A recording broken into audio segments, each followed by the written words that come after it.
Alright, welcome back to Rickets Reef. Quick update on a little mad scientist DIY project I've done again. I've made another mechanical pre-filtration setup. So I had the filter socks on a holder in the sump. Don't like filter socks, got rid of that. I did a DIY roller mat. Now that was pretty good. That wasn't bad. But I found that it was kind of taking out too much. It was too efficient. It kind of made my skimmer pointless. It was just too much. I was constantly having to manage it, and that became my filtration. That roller mat became my filtration, which is fine if that's what I was going in for. But I prefer skimmers. I don't have any problems with taking the skimmer cup out, emptying it, and stuff like that. I like the whole skim thing.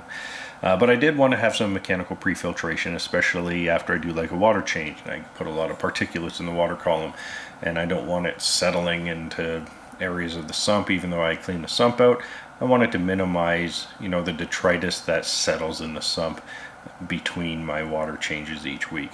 So to do that, the easiest way is to have a little bit of mechanical pre-filtration for after doing a water change.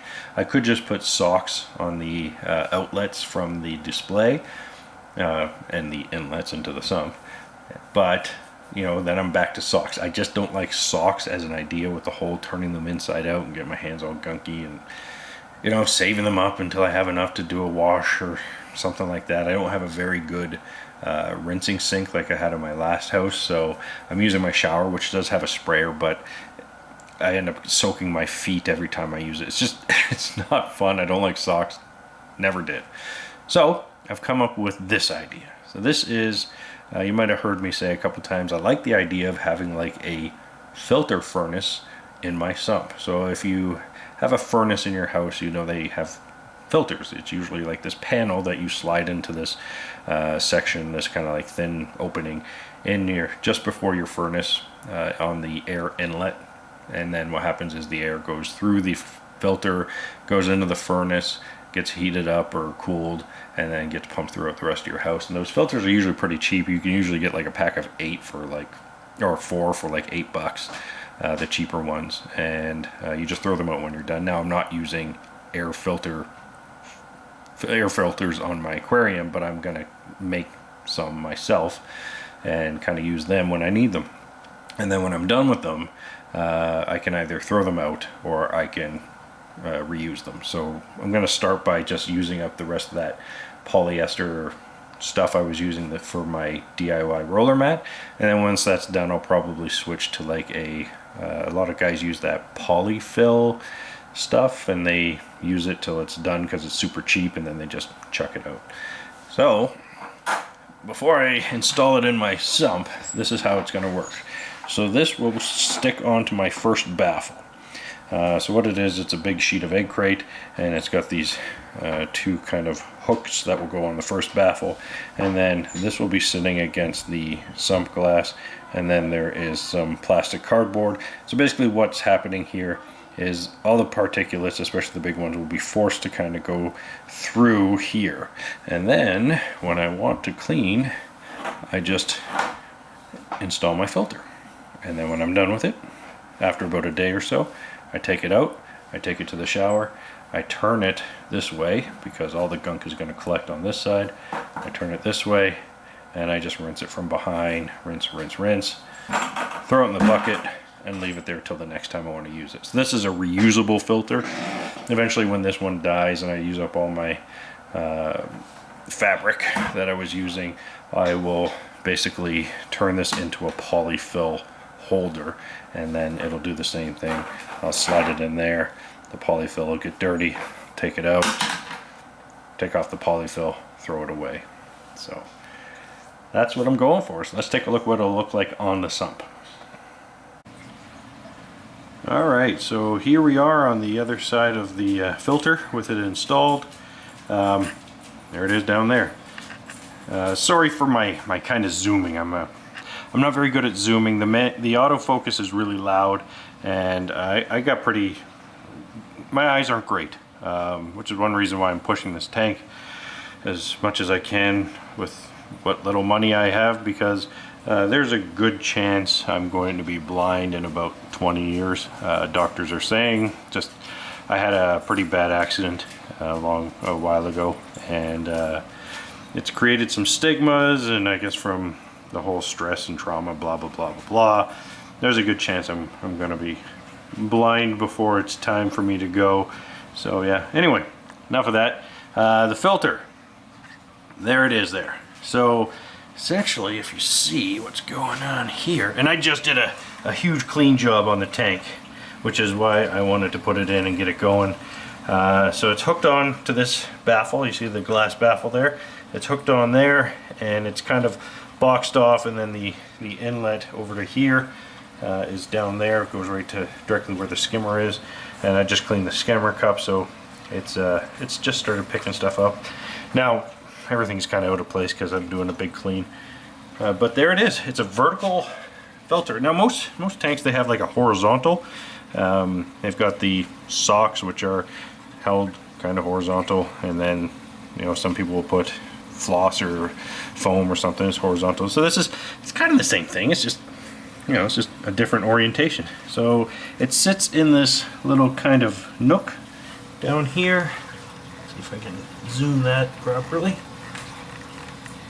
And it is squeezed against the glass here, and then on the other side there's a wall. Let's just take it out, and it sits in there, and it sits in that little pocket.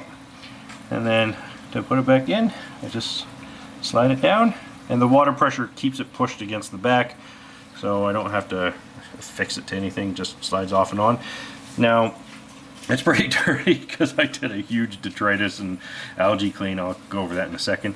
But if I wanted to, say, take it out in a day, which I'll probably do, I'll just pull it out, rinse it off in the shower, and put it in a bucket and have it ready for the next time. Or if I wanted to do another couple more days, I would turn it over, because the top is good too. So I'd rinse it off, turn it over, and put the clean part down on the bottom. And I could just keep doing that if I want. I could just turn and rinse, turn and rinse, turn and rinse, or rinse and turn, yeah, that's it.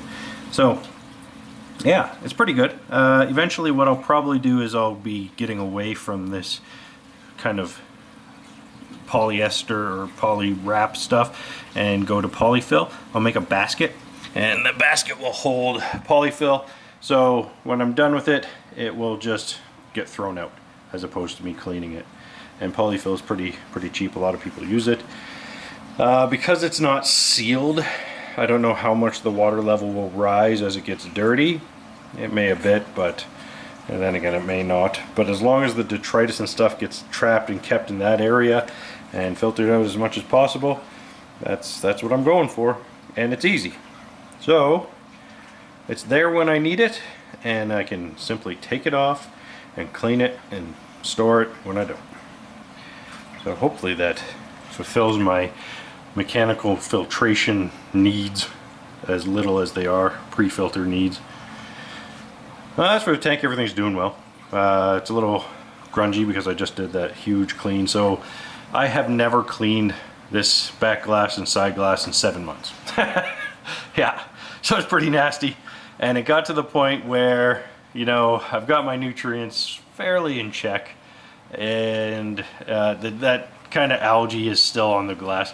Like if you leave your glass forever, it's gonna grow stuff. It's gonna grow, first it's gonna grow green algae, some hair type algae, brown algae, and then as you clean that off, eventually coralline will take over and stuff like that. So I never cleaned that kind of green brown stuff, not really. I did a little scraping once in a while with the hose from my water clean, but it was time to get in there and do it proper. It's still not perfect. I probably have to get on there with a razor and just get the rest of it. I also have to buy more snails. I have like, I don't know, like 8 or 10 snails, so really not that many for a tank this size. As long as the algae and stuff's not on the rock is a different story.